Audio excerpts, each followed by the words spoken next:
Bali maglilinis tayo ngayon ng motor.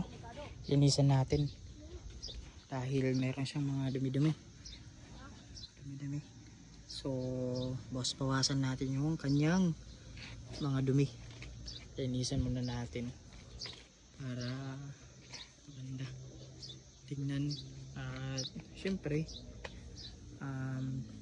dahil bago to sa akin, para makita ninyo kung ano talaga yung tsura pag nilinisan to. Ako din gusto ko yung makita kung anong itsura to pag nalinisan, pero hindi ko hugasan ng tubig guys. Ano lang, punasan ko lang, punasan lang natin. So yan, papakita ko na lang sa inyo pagkatapos ng ang paglinis ko. Okay, let's go. So ayun nga guys, tapos na nating linisan, pinunasan lang natin. So makikita naman natin.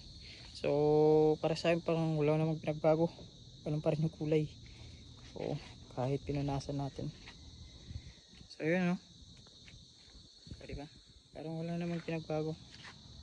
So ganun pa rin. So ayun guys, share ko lang sa inyo.